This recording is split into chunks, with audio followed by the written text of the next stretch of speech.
have purchased a much smaller tractor in line with our smaller family farm ideas.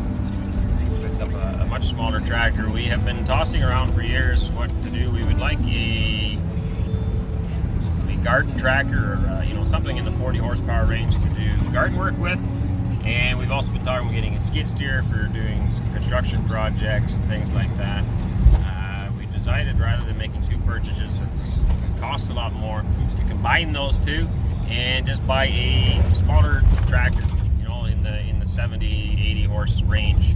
So we have picked up a little 75 horse tractor, and we've also bought a new disc vine, not new to us, disc vine that we will be using for our farm, cutting our own feed, as well as doing some custom work. So that's actually what we're planning, or what we're doing now. We're going to go pick that up. They know where.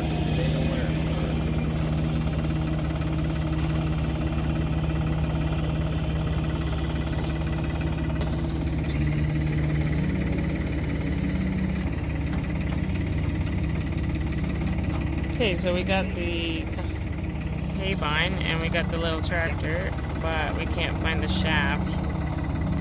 Right over here, there's supposed to be a shaft that hooks up to the tractor, and it's missing, so we're trying to figure out where that is.